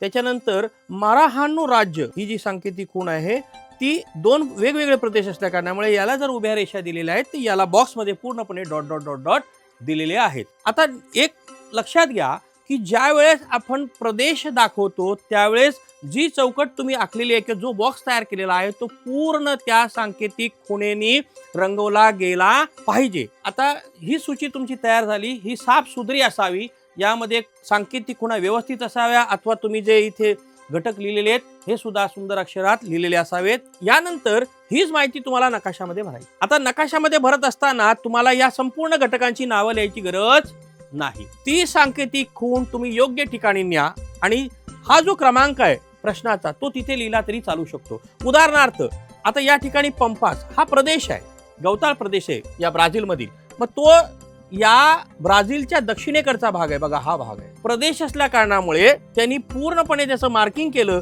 आणि ही जी सांकेतिक खूण आहे उभ्या उभ्या रेषा त्यांनी या भागामध्ये पूर्णपणे दर्शवल्या आणि प्रश्न क्रमांक 1 म्हणून 1 लिहिला इथे आणि हा प्रश्न सोडवला. पुढे बघा मॉर्जा बेट. आता मॉर्जा बेट या बाजूला आहे, हे प्रमुख बेट आहे या भागातील.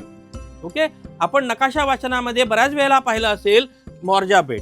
त्यामुळे मॉर्जा बेट हे एक विस्तृत बेट आहे, त्याची जी सांकेतिक खूण आहे ती खूण या ठिकाणी वापरायची, 2 क्रमांक टाकायचा. तुम्ही मॉर्जा बेट नाही लिहिलं तरी चालू शकतं, जर जागा असेल तर लिहा. यानंतर ब्राझीलची राजधानी जी आहे ब्राझिलिया या बाजूला इथे मध्यभागी येते. ही सांकेतिक खूण तुम्ही इथे लिहायचं आहे. या प्रश्न क्रमांक 3 आहे तो आपण इथे लिहिलेला आहे आणि जागा आहे म्हणून ब्राझिलिया लिहिलेला आहे. यानंतर पिको दी नेब्लिना हे ब्राझील मधील सर्वात उंच शिखर आहे. आता गियानाची जी उच्चभूमी आहे याच दरम्यान येणारा हा एक भाग आहे पिको दी नेब्लिना, या ब्राझीलच्या उत्तरेकडचा भाग आहे. या भागामध्ये उंच शिखर आहे. ही जागा नीट अभ्यासा आणि ही सांकेतिक खूण या ठिकाणी भरा. हा पर्याय जर आपल्याला येत असेल नदी दाखवण्याचा, कारण का नदी दाखवत असताना आपलं नकाशा वाचन उत्तम असावं लागतं आणि नकाशा वाचन उत्तम असेल तरच आपण नकाशा भरामधील हा प्रश्न सोडवू शकतो. तर ही नदी या भागात उगम पावते आणि दक्षिणेकडे सरकते. क्रमांक टाका, नाव लिहा. पुढे आहे माराहानू राज्य. हे राज्य या उत्तरेकडच्या भागात असल्या कारणामुळे या अमेझॉनच्या पुढच्या भागात इकडच्या भागात असल्यामुळे ते पूर्ण प्रदेश सांकेतिक खुणांनी लिहिलेला आहे, भरलेला आहे आणि प्रश्न क्रमांक 6 टाकलेला आहे. अशा पद्धतीने सूचीचा वापर करून नकाशा आराखडा आपण भरलेला आहे आणि याच पद्धतीने आपण इतर सुद्धा नकाशे भरणार आहोत. आता नकाशा भरा या प्रश्न प्रकारामध्ये आपण या अगोदर ब्राझीलचा नकाशा कसा भरायचा ते पाहिलं. आता एक उदाहरण सोडवण्याच्या दृष्टिकोनातून किंवा सराव व्हावा या दृष्टिकोनातून मी भारताचा नकाशा आपल्या समोर ठेवलेला आहे की तो कसा सोडवायचा ते पाहू. यामध्ये जो पहिला प्रश्न आहे तो सिक्कीम. आता सिक्कीम आपल्याला या भारताच्या नकाशामध्ये भरायचं आहे. किंवा सिक्कीम असेल, लक्षद्वीप असेल, चेन्नई असेल किंवा दक्षिणेकडील सर्वाधिक लोकसंख्येचे घनता असलेले राज्य, कर्कवृत्त किंवा आसाममधील खनिज तेल क्षेत्र, हे जे प्रश्न आहेत किंवा हे जे घटक आहेत तुम्हाला या नकाशा आराखड्यामध्ये भरायचे. मग पहिली अट काय किंवा पहिली सूचना काय किंवा पहिली पायरी काय याच्यातील, तर याची आपल्याला तयार करायची आहे सूची. आता इथे सूची कशी तयार करायची आपण बघू. आता सूची तयार करत असताना आपल्याला ते कॉलम तयार करायचे, जसे आपण सरावादाखल करत आलेलो आहेत, आपण वर्षभर अभ्यास केलेला आहे. तर या पद्धतीने आपण सूची तयार करायची. जर परीक्षेला भारताचा आराखडा नकाशा भरायला आला तर तुम्ही जी नकाशा पुरवणी घेणार आहात त्यामध्ये भारताचा नकाशा. आपल्याला सूची तयार करताना पहिल्यांदा अशा पद्धतीचे आरेखन केल्यानंतर आपल्याला हे 6 घटक क्रमाने लिहून घ्यायचे. या बॉक्समध्ये जसं पहिल्यांदा येतं सिक्कीम, हे 6 घटक क्रमाक्रमाने भरून घ्यायचे. सिक्कीम असेल, लक्षद्वीप बेट असतील, चेन्नई बंदर, हे 6 घटक एका बाजूला भरल्यानंतर आता आपल्याला या गोष्टीचा विचार करायचा की यांना सांकेतिक खूण काय देता येईल. आता बघा यामध्ये सिक्कीम आहे, हे राज्य आहे. याचा अर्थ हा जो बॉक्स मी त्याच्यासाठी ठेवलेला आहे, हा जो चौकोन ठेवलेला आहे, हा पूर्णपणे त्या सांकेतिक खुणेने व्यापला गेला पाहिजे. उदाहरणार्थ आता समजा मी इथे ही सांकेतिक खूण वापरली, ही पूर्ण बॉक्स मध्ये इथे आली पाहिजे. बॉक्स पूर्ण वापरला जातोय, आता ते चौकोन पूर्ण त्या सांकेतिक खुणेने व्यापला जातो. याचा अर्थ ही सांकेतिक खूण त्या नकाशात जिथे जिथे जाईल तो प्रदेश म्हणजे सिक्कीम समजला जातो. तुम्ही या ठिकाणी फक्त असा एक ठिपका किंवा स्टार मारला चालणार नाही. ओके, किंवा कोणती तरी सांकेतिक खूण दिली चालणार नाही. बॉक्स पूर्ण भरला पाहिजे, कारण का हा प्रदेश आहे. पुढे बघा, लक्षद्वीप बेट.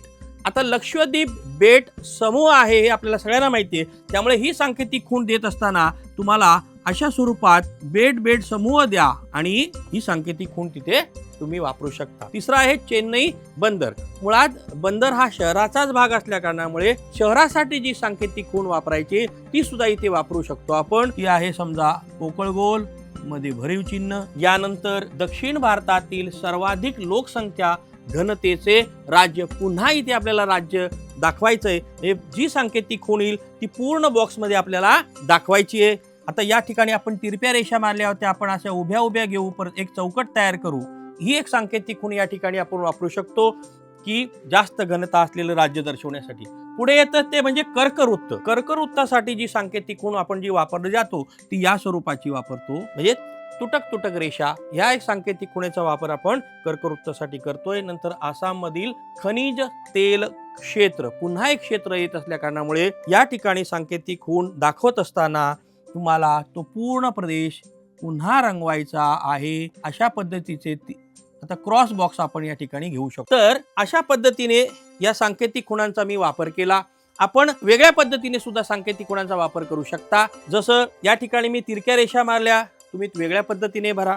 या ठिकाणी मी बघा फक्त इथे तिरपी चौकट बनवलेली आहे. तुम्ही तेल क्षेत्र किंवा तेल विहिरी दाखवण्यासाठी वेगळी सांकेतिक खूण सुद्धा वापरू शकता, पण शक्यतो प्रदेश दाखवण्यासाठी या पद्धतीचा वापर आपण केला तर उत्तम असेल. आता ही ठिकाणं आपल्याला भरायची आहेत. पहिली पायरी आपली पूर्ण झाली, सिक्कीम. आता तुम्हाला जरी 4 प्रश्न सोडवायचे असले तरी सुद्धा मी असं म्हणेल की तुम्ही 6 प्रश्न सोडवण्यावर अधिक भर द्या. जसं सिक्कीम आहे, सिक्कीम हे राज्य आहे, सिक्कीम राज्य आहे, त्यामुळे राज्य दर्शवत असताना किंवा राज्य दाखवताना सिक्कीम राज्य कुठे येतं? हा जो भाग आहे हा सिक्कीमचा भाग आहे. छोटासा पश्चिम बंगालच्या उत्तरेकडचा भाग सिक्कीम आहे. मग सिक्कीमसाठी सांकेतिक खूण काय आहे तिचा वापर करा, ही सिक्कीम. मग आता इथे काय आहे? प्रश्न क्रमांक 1 लिहा. तुम्हाला जागा आहे लिहायला तर तुम्ही इथे सिक्कीम लिहू शकता. जागा असेल सिक्कीम लिहा. पुढे लक्षद्वीप बेट समूह. लक्षद्वीप बेट समूह हा अरबी समुद्रातील बेट समूह आहे. या बाजूला अरबी समुद्र आहे, या बाजूला बंगालचा उपसागर आहे. नीट पहा, अरबी समुद्राच्या या भागामध्ये हा बेट समूह आहे. ओके, हा बेट समूह तुम्हाला त्या सांकेतिक खुणांनी दर्शवायचा आहे. अशा पद्धतीने तुम्ही तो बेट समूह दर्शवू शकता. यानंतर चेन्नई बंदर. चेन्नई हे तामिळनाडू आणि आंध्र प्रदेश याच्या किनारी भागावरील एक बंदर आहे, किनारी भागातलं एक बंदर आहे. आता हा आंध्र प्रदेशचा भाग आहे आणि हा चेन्नईचा भाग आहे. या दोघांची सीमा ज्या ठिकाणी एकत्र येते या किनारी भागातील हे बंदर आहे, त्यामुळे इथे तुमचं किनारी भागात येतं चेन्नई. मग ही सांकेतिक खूण तिथे वापरा. तो जो क्रमांक आहे 3 तो तिथे लिहा, जसं इथे तुमचा 2 आहे. ओके. चौथं, दक्षिण भारतातील सर्वाधिक लोकसंख्येची घनता असलेलं राज्य. आता उत्तर भारत, दक्षिण भारत. दक्षिण भारतामध्ये सर्वाधिक लोकसंख्येची घनता असलेली ही 2 राज्य आहेत. एक केरळ येतं आणि एक तामिळनाडू आहे. मग या दोन्ही राज्यांसाठी आपल्याला ही सांकेतिक खूण 4 नंबरची जी आहे चौकटवाली ती तुम्ही वापरायची आहे आणि याला 4 क्रमांक द्यायचा आहे. आता आपण पाहूया कर्कवृत्त. भारताच्या मध्यातून कर्कवृत्त जातं, भारताच्या मध्यातून कर्कवृत्त जातं हे आपल्या सर्वांना माहिती आहे. आता ते नेमकं कुठून जातं ते पाहू. ही जी जागा आहे या भागातून हे कर्कवृत्त जातं. याची जी सांकेतिक खूण आपण घेतली आहे ती तुटक तुटक रेषा स्वरूपात घेतलेली आहे. ओके. आता या ठिकाणी हा कितवा प्रश्न आहे? 5वा प्रश्न. मग तुम्ही या ठिकाणी 5 लिहू शकता, याच्या पुढे कर्कवृत्त लिहू शकता आणि हे उत्तर लिहू शकता. पुढे 6वा प्रश्न आहे बघा, आसाम मधील खनिज तेल क्षेत्र. आता आपल्याला यासाठी आसाम राज्य कुठे हे लक्षात आलं पाहिजे आणि भारताचा नकाशाचा अभ्यास असेल तर तुम्ही सहजतेने आसाम राज्य ओळखू शकता. भारताच्या पूर्वेला आसाम राज्य आहे. हे जे पूर्ण राज्य आहे हे आसाम आहे. या आसाम मध्ये काही महत्वाच्या तेलाच्या खाणी आहेत, त्यामुळे याचं ते तेल क्षेत्र आपल्याला दाखवायचं आहे. ते शक्यतो दिग्बोई, नेहरकटिया अशा पद्धतीने या भागात आहे. त्यामुळे तुम्ही अशा पद्धतीने या भागाचा रंगवण्याचा प्रयत्न करूया. प्रश्न 6व्यासाठी जी सांकेतिक खूण आपण घेतलेली आहे ती थोडीशी आपण बदलूया. ओके.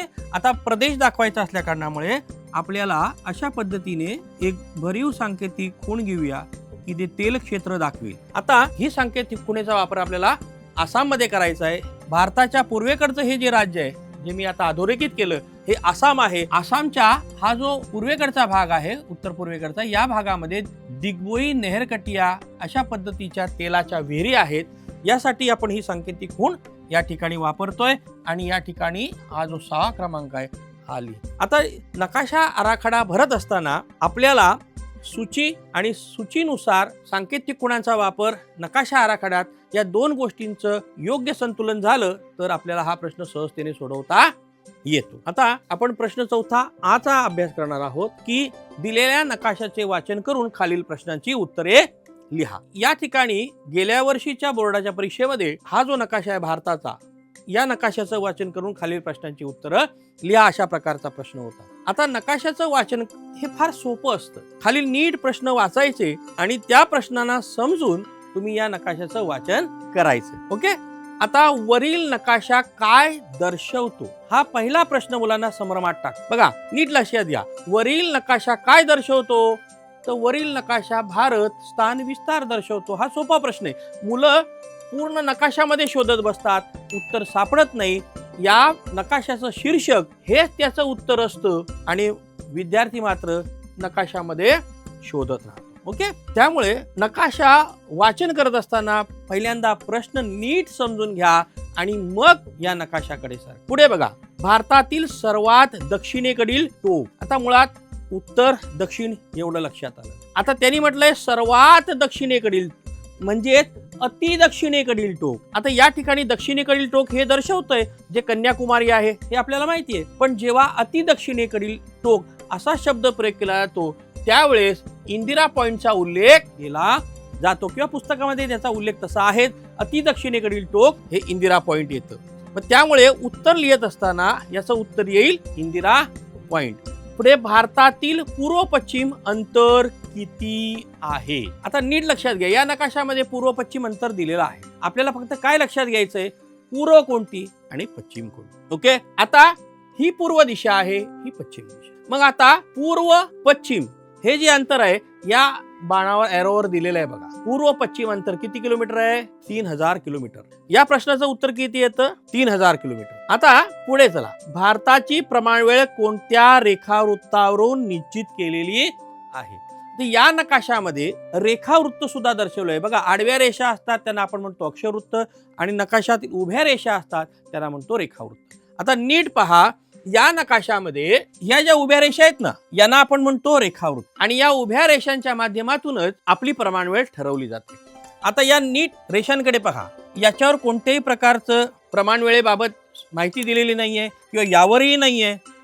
हे रेखावृत्त नीट बघा. यावर लिहिलंय भारताची किंवा भारतीय प्रमाणवेळ रेखावृत्त. आता याच रेखावृत्तावर काही सांकेतिक माहिती आहे का बघा बरं. आहे. आता नीट पहा. 82.5 पूर्व रेखावृत्त हे भारताचं प्रमाणवेळ निश्चित करणारं असं रेखावृत्त आहे. पुढे भारताच्या पश्चिमेला कोणता समुद्र आहे? आता पूर्व पश्चिम बघा. भूगोल म्हटला की दिशांचं ज्ञान आपल्याला असणं आवश्यक आहे. नाहीतर नकाशा समोर आहे, उत्तर समोर आहे तरी उत्तर लिहिता येणार नाही दिशांचं ज्ञान नसेल तर. आता बघा पूर्व पश्चिम उत्तर दक्षिण. मग आता या भागामध्ये जे समुद्र आहेत पूर्वेला आहे बंगालचा उपसागर आणि पश्चिमेला आहे अरबी समुद्र. प्रश्न काय विचारलाय बघा. भारताच्या पश्चिमेला कोणता समुद्र आहे? मग पश्चिमेला कोणता समुद्र आहे? अरबी समुद्र. आता या 5 प्रश्नांची बघा कोणती 4 सांगितलीत लिहायला पण आपण 5 लिहायचे. कारण काय नकाशा वाचनामध्ये समजा एखादं उत्तर चुकीचं आलं तर दुसरा पर्याय तुम्हाला उत्तर देऊ शकतो आणि उत्तर लिहिताना प्रश्न लिहायची आवश्यकता नाही. फक्त प्रश्न क्रमांक टाका आणि त्यासमोर योग्य ते उत्तर पूर्ण वाक्यामध्ये लिहिण्याचा प्रयत्न करा. जर एका शब्दात उत्तर लिहिलं तर काही हरकत नाही पण पूर्ण वाक्यात उत्तर लिहिलं तर ते योग्य ठरतं असं मला वाटतं. आता आपण पुढे जाऊ. सरावासाठी मी एक प्रश्न 4थ्या मधील हा एक प्रश्न घेतलेला आहे. परत जसं नकाशा वाचनामध्ये आपण एक भारताचा नकाशा अभ्यासलात तसंच सरावासाठी मी हा एक प्रश्न प्रकार आपल्या समोर घेतलेला आहे की प्रश्न घेतलेला आहे बघा. भारताचा नकाशा आहे त्याचं शीर्षक आहे भारत राष्ट्रीय महामार्ग व बंदरे. हा नकाशा आपल्या पुस्तकातलाच आहे आणि हे जे प्रश्न आहेत हे तुमच्या पुस्तकातलेच आहेत. बघा नकाशा भरा किंवा नकाशा वाचन संबंधित प्रश्न हे तुमच्या पुस्तकातीलच असतात. ज्या नकाशाच्या खाली 5 ते 6 प्रश्न दिलेले आहेत ते नकाशे जर आपण नीट अभ्यासलेत तर नकाशा वाचनाचे नकाशा भरा या प्रकारच्या प्रश्नाची उत्तरं तुम्हाला सहजतेने लिहिता येतात. हे प्रश्न तुम्हाला सहजतेने सोडवता येतात. तर या ठिकाणी हे जवळ 5 प्रश्न या नकाशावर आधारित आहेत. या प्रश्नांची उत्तरं या नकाशा वाचनाच्या माध्यमातून जर केली तर नकाशा वाचनाचे एक सराव म्हणून तुम्हाला हा प्रकार उपयुक्त ठरेल आणि तुम्ही अधिकचा अभ्यास करू शकता. पुढे अजून एक मी नकाशा प्रकार तुमच्या सरावासाठी घेतलेला आहे, तो म्हणजे ब्राझील बाबतचा, की हा आपल्या पुस्तकातीलच नकाशा आहे. ब्राझील मधील वाहतुकीचे मार्ग या ठिकाणी दिलेले आहेत आणि यावर हे 5 प्रश्न आहेत. या नकाशाचा वापर करून या प्रश्नांची उत्तरं जर लिहिली तर तुमचा नकाशा वाचनाचा सराव सहजतेने होईल. अजून एक नकाशा मी सरावासाठी तुम्हाला देतोय, तो म्हणजे ब्राझील प्रमाणवेळ. किंवा 6 प्रश्न तुम्ही या नकाशाच्या आधारे जर सोडवलेत तर नकाशा वाचनाचा हाही एक प्रश्न तुम्हाला अधिक सोपा होईल. प्रश्न 4 आ मध्ये अजून एक नकाशा मी तुमच्या सरावासाठी देत आहे की जेणेकरून तुमचा अधिकचा सराव होईल. विद्यार्थी मित्रांनो, हा प्रश्न मला अतिशय महत्त्वाचा वाटतो म्हणून अजून एक मी ब्राझील मधील जलप्रणाली आणि त्यावरचे प्रश्न तुम्हाला देत आहे. की अशा पद्धतीने तुम्ही नकाशाचे वाचन करत ठेवा की करत राहा की जेणेकरून नकाशा वाचनाच्या आधारे तुम्ही नकाशा भरा हा प्रश्न सुद्धा सहजतेने सोडवू शकता. आता आपण प्रश्न 5व्याकडे वळतोय आणि हा एक अतिशय महत्त्वाचा आकलनावर आधारित प्रश्न आहे, तो म्हणजे भौगोलिक कारणे लिहा. हा प्रश्न आपल्याला येतो 6 मार्कांसाठी. कोणतेही 2 आपल्याला सोडवायचे. याचा अर्थ एका प्रश्नाच्या उत्तराला 3 गुण आहेत. म्हणजे जेव्हा आपण या प्रश्नांची उत्तर लिहितो कमीत कमी 3 मुद्दे या उत्तरात आपल्याला अपेक्षित आहेत. तर आपण बघूया या 4 प्रश्नाची भौगोलिक कारणे कशा पद्धतीने आपण इथे दिलेली आहेत. पहिला प्रश्न बघा, हिमालयातील नद्या बारमाही वाहतात. हा प्रश्न आहे, याची कारणं द्यायची आहेत. आता या ठिकाणी मुद्दे किती आलेत बघा, आपण 3 मुद्दे दिलेले आहेत. प्रत्येक मुद्द्याला 1-1 गुण असं जरी धरलं तरी तुम्हाला 3 मार्क इथे आरामात मिळू शकतात. आता नीट बघा, पहिलं कारण देत असताना योग्य क्रम आपल्याला महत्वाचा आहे. हिमालयातील बहुतांश नद्या अति उंचावरील बर्फाच्छादित प्रदेश उगम पावतात. हे सगळ्यात पहिलं महत्वाचं कारण आहे की या उत्तरामध्ये या बारमाही का आहेत हे सांगत असताना आपल्याला सगळ्यात महत्वाचा मुद्दा काय येतो की त्या अति उंचावरील बर्फाच्छादित प्रदेशात उगम पावतात. ओके, दुसरा मुद्दा काय घेतोय आपण इथे, उन्हाळ्यात बर्फ वितळल्यामुळे या नद्यांना उन्हाळ्यात सुद्धा पाणी येतं. कारण का बर्फाच्छादित प्रदेशात उगम पावतात आणि उन्हाळ्यामध्ये बर्फ वितळतो, उन्हाळ्यात नद्यांना पाणी मिळतं. आणि त्याबरोबर तिसरा मुद्दा आपण काय घेतो नीट बघा, पावसाळा, हिवाळा आणि उन्हाळा या तिन्ही ऋतूंमध्ये या नद्यांना पुरेसा पाणी पुरवठा असल्या कारणामुळे या नद्या बहुतांश बारमाही समजल्या जातात. आता याच्यावरून आपल्याला काय लक्षात येते, नीट लक्षात घ्या. 3 मुद्दे आहेत आणि तिन्हींचा क्रम योग्य त्या पद्धतीने लागत असल्या कारणामुळे हे उत्तर वाचायला किंवा ही कारणं समजून घ्यायला अतिशय सोपी वाटतात किंवा योग्य वाटतात आणि मग परीक्षकाला गुणदान देण्यासाठी सुद्धा योग्य ते वाटतं. प्रत्येक मुद्द्याला तो 1-1 पॉइंट देतो आणि 3 गुण तुम्हाला देतो. अशाच पद्धतीने पुढील प्रश्नांची जर आपण किंवा पुढील कारणांचा जर अभ्यास केला, ब्राझीलमध्ये उष्णकटिबंधीय वादळे कमी प्रमाणात होतात, यासाठी 3 मुद्दे आहेत. ईशान्य ब्राझीलमध्ये वस्त्या विरळ आहेत, त्याच्यासाठी 3 मुद्दे आहेत. ब्राझीलमध्ये जलमार्गांचा विकास झालेला नाही, त्यासाठी सुद्धा 3 मुद्दे आहेत. याचा अर्थ असा आहे की कारणे लिहा 3 गुणांसाठी प्रश्न असल्या कारणामुळे शक्यतो 3 मुद्द्यांमध्ये आपलं उत्तर बसवण्याचा प्रयत्न करा. भूगोलाच्या प्रश्नपत्रिकेतील सर्वात महत्वाचा आणि जो सहजतेने मार्क देतो तो प्रश्न म्हणजे प्रश्न 6वा. आता प्रश्न 6वा हा 6 गुणांसाठी आहे. गुण किती आहे याला, 6. आणि हे 6 गुण तुम्हाला अ आणि आ या माध्यमातून मिळतात. म्हणजे तुम्हाला प्रश्न अ सोडवायचा असेल किंवा तुम्हाला पर्याय दिलेला आहे, तुम्ही आ सुद्धा सोडवू शकता. दोन्हींची गुण संख्या आहे 6. आता यामध्ये अ मध्ये काय विचारले जातात ते पहिल्यांदा बघू. अ मध्ये बघा, त्यांनी असं म्हटलेलं आहे, दिलेल्या सांख्यिकीय माहितीच्या आधारे स्तंभालेख काढा. म्हणजे एक आलेख काढायचा तुम्हाला आणि तो आलेख काढल्यानंतर खाली 3 प्रश्न दिलेले आहेत. या 3 प्रश्नांची उत्तरं तुम्हाला द्यायची आहेत. म्हणजे काढलेल्या आलेखाला 3 गुण आणि खालच्या सोडवलेल्या प्रश्नांना 3 गुण, याला 3 गुण आणि याला 3 गुण, असे एकूण 6 गुणांसाठीचा हा प्रश्न आहे. या प्रश्नामध्ये 2 भाग येतात. एक आलेख काढायचा आहे आणि दुसरा दिलेल्या प्रश्नांची उत्तरं लिहायची. पहिला जो भाग आहे तो आहे स्तंभालेख काढण्याचा. आपण आलेख कागदाचा वापर करायचा आहे. परीक्षेला तुम्हाला परीक्षागृहामध्ये तुम्ही आलेख पुरवण्याची मागणी करू शकता. या माध्यमातून तुम्ही हा प्रश्न सोडवू शकता. ओके. आलेख कागद घेतल्यानंतर अशा पद्धतीने खालून 2 सेंटीमीटर, या बाजूने 2 सेंटीमीटर अंतर सोडा आणि आडवा अक्ष काढला की त्याला क्ष नाव द्या, उभा अक्ष घेतला त्याला य नाव द्या आणि ही दोन्ही अक्ष जिथे छेदतात त्यांना 0 म्हणा. हा मुख्य भाग या आलेखाचा येतो की आलेख काढताना सर्वात महत्वाची गोष्ट काय, दोन्ही अक्ष व्यवस्थित काढता आले पाहिजेत. म्हणजे आणि त्याला पुरेसं अंतर सुद्धा मिळालं पाहिजे, जेणेकरून, म्हणून मी सांगितलं इथे 2 सेंटीमीटर सोडा, इथे 2 सेंटीमीटर सोडलं तर तुम्हाला सांख्यिकीय माहिती भरायला सुद्धा पुरेशी जागा मिळते. बघा, हा क्ष आहे आणि हा य आहे. ओके. आता यानंतर आपल्याला जे प्रमाण घ्यायचंय ते य अक्षावर घ्यायचं असतं. मग प्रमाण ठरवताना आपल्याला काय करावं लागतं. आता ही जी सांख्यिकीय माहिती आपल्याला दिलेली आहे यामध्ये जास्तीत जास्त किती संख्या आहे आणि कमीत कमी किती संख्या आहे यांचा जर आपण अभ्यास केला आणि यांचा अभ्यासावरून आपल्याला प्रमाण काढता येतं. ओके. आता याच्यात कमीत कमी संख्या किती आहे 40.8 आणि जास्तीत जास्त किती आहे 72.2. मग याचं प्रमाण ठरवताना या नकाशामध्ये बघा मी काय प्रमाण ठरवलं आहे. य अक्षावर 1 सेमी बरोबर 10%. मग 10% काय आहे तर ही साक्षरता. ओके. हा जो आलेख आहे हा साक्षरता आलेख आहे आणि त्यांनी सांगितलेले साधा स्तंभालेख काढा, जो की आलेख प्रकारातील सर्वात सोपा प्रकार आहे. ओके. अक्ष काढले दोन्ही प्रकारचे, त्यांना नावं दिली आणि प्रमाण या कोपऱ्यामध्ये आपल्याला लिहायचंय. ते फक्त य अक्षावरचं लिहिलं तरी चालतं. अ अक्षावर 1 सेमी बरोबर 10%, फक्त इथे लिहा साक्षरता. काय लिहाल साक्षरता. आता बघा की प्रमाण या ठिकाणी लिहिल्यानंतर हे प्रमाण आपल्याला य अक्षावर व्यवस्थित मांडायचं आहे. जसं या आकृतीत दिलंय बघा, 1 सेमी बरोबर 10, हे 10, 20, 30, 40, 50, 60, 70, 80. 80 पर्यंत का थांबलो मी तर जास्तीत जास्त संख्या 72 आहे म्हणून 80 पर्यंत थांबलो, पुढे गेलो नाही. बरं, हे सगळे काय आहे साक्षरता, प्रमाण, टक्केवारी. हे तुम्हाला या पद्धतीने इथे लिहायचं आहे आणि हे लिहायला मिळावं म्हणून तुम्हाला मी सांगितलं की इथे जागा व्यवस्थित ठेवा.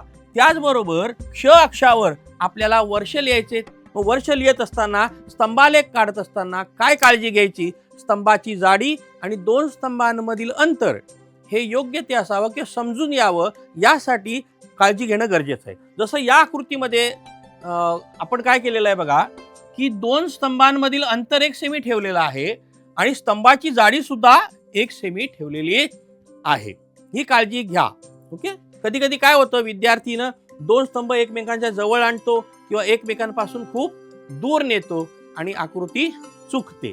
आता अशा पद्धतीने तुम्ही क्ष अक्षावर वर्षांची मांडणी केली, जे काही 1981 असेल, 91 असेल, 2001, 11, 16 या पद्धतीने लिखाण केल्यानंतर हे सगळे वर्ष आहेत त्याची नोंद केली आणि अशा पद्धतीने तुमचा क्ष अक्ष, य अक्ष याची पूर्ण मांडणी आणि प्रमाण लिहून झालेलं आहे. आता आपल्याला प्रत्यक्ष स्तंभालेख काढायला सुरुवात करायची आहे. सांख्यिकीय माहिती स्तंभालेख काढत असताना किंवा वापरत असताना ती कशी लिहिली जाते, कारण का बारीक बारीक गोष्टी आपल्याला बारीक बारीक संख्या तिथे दर्शवता येत नाहीत. मग आता उदाहरणार्थ 40.8 आपण जेव्हा इथे दर्शवतो त्यावेळेस आपल्याला अडचण येऊ नये म्हणून इथे कंसामध्ये 40.8 नेमके किती होतील, हे 40 झाले आणि या पुढच्यासाठी आपण जर 1 घेतला तर ते येतं 41. 41 घ्या, म्हणजे तुम्हाला ही रेषा काढायला सोपी जाते. या 8ला पूर्ण रूप द्या. जसं पुढे चला, आता 1991 साली 48.2 होते. आता हे खरं तर 0.5च्या पुढे जात नसल्या कारणामुळे याला 48 वर ठेवा. यानंतर 2001 साली 61 आहे, 2011 साली 69 आहे आणि 2016 साली 72 आहे. मग याची मांडणी करताना हे 61 येईल, 69 येईल, हे 72 येईल. या पद्धतीने आपण सांख्यिकीय माहिती चा वापर करून स्तंभ काढायचा आहे. इकडे या आता या बाजूला. आता जसं 1981 साली हे 40 आलं आणि वरती एक रेषा घेतली बघा आपण आणि हा स्तंभ इथे काढलेला आहे. दुसऱ्यामध्ये पण बघा 1991 साली आपण 48 घेतलेला आहे, म्हणजे हे 40 आणि वरती 8 रेषा. नीट पहा, तुमच्या लक्षात येईल हे 48 आपण इथे घेतलेले आहेत. यानंतर 2001 साली 61, 11 साली 69 आणि 16 साली 72. या पद्धतीने इथे रेषा मारून घ्यायच्या, पहिल्यांदा आडव्या, अशा आडव्या रेषा मारून घ्यायच्या आणि मारून घेतल्यानंतर मग स्तंभ जोडून घ्यायचे. अशा पद्धतीने हे स्तंभ जोडून घेतल्या की ते सोपं जातं. नाहीतर आपण काय करतो, पहिल्यांदा ह्या रेषा आडव्या मारल्या नाहीत आणि जर उभ्या रेषा मारल्या तर कदाचित आपली रेष वर खाली होऊ शकते. म्हणून पहिल्यांदा आडव्या रेषा मारा आणि मग उभ्या रेषा घ्या आणि स्तंभ तयार करा आणि जेणेकरून तुमचा साधा स्तंभलेख तयार होईल. याला गुण 3 आहेत. आता ह्या स्तंभालेख काढले, हा स्तंभालेख काढल्यानंतर याच्या खाली हे 3 प्रश्न आहेत. वरील आलेख काय दर्शवतो, या प्रश्नाचं उत्तर तुम्हाला लिहायचं. मग वरील आलेख साक्षरता टक्केवारी दर्शवतो, पण कोणाची? वरील आलेख भारत साक्षरता टक्केवारी दाखवतो, ती कधीची? 1981 ते 2016 पर्यंतची. हे त्याचं उत्तर येतं. 1991 साली भारताची साक्षरता किती होती? 1991 साली भारताची साक्षरता 48.2 एवढी होती. बघा, हे 91 आहे आणि 48.2 आहे, म्हणजे या प्रश्नाचं उत्तर इथे आहे. ओके, पुढे 1991 ते 2001 या दशकात भारताच्या साक्षरतेत किती टक्क्यांनी वाढ झालेली आहे? आता नीट लक्ष द्या. 1991 साली किती आहे? 48.2 आणि 2001 साली किती आहे बघा? 61. मग याच्यातील जर तुम्हाला फरक काढायचा असेल, किती टक्क्यांनी वाढ करायची झाली, तर तुम्हाला याची थोडीशी वजाबाकी करावी लागेल. बघा, 61 मधून 48.2 जर गेले तर तो फरक येतो 12.8. या पद्धतीने तुम्ही साधा स्तंभालेख काढा आणि खालील प्रश्नांची उत्तरं द्या. एवढं जर सगळं केलं तर तुम्हाला या प्रश्नाचे 6 गुण मिळतात. हा प्रश्न थोडासा वेळ घेणारा आहे, हे मात्र लक्षात घ्या. प्रश्न 6व्या अ मध्ये आलेख काढून खालील प्रश्नांची उत्तरे लिहा. यामध्ये कोणकोणते आलेख प्रकार येऊ शकतात? जसं आता आपण पाहिलं, साधा स्तंभालेख, जोड स्तंभालेख, रेषालेख, बहुरेषालेख, अशा पद्धतीचे आलेख आपल्याला प्रश्न 6वा अ अंतर्गत येऊ शकतात. म्हणजे आलेख काढा आणि खालील प्रश्नांची उत्तरे लिहा. आपल्याला मी सरावासाठी या ठिकाणी 2 प्रश्न याबाबतचे देत आहे, त्याचा तुम्ही सराव करू शकता. आता आपण वळूया प्रश्न 6वा आ.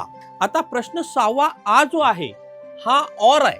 जर आपल्याला प्रश्न 6वा अ सोडवायचा नसेल किंवा त्यामध्ये वेळ घालवायचा नसेल तर सर्वात सोपा आणि कमी वेळात तुम्हाला 6 गुण देणारा असा जो प्रश्न आहे तो आहे प्रश्न 6वा आ. या प्रश्नामध्ये नीट बघा आता की प्रश्न 6वा मध्ये दिलेल्या आकृतीचे वाचन करून खालील प्रश्नांची उत्तरे लिहा.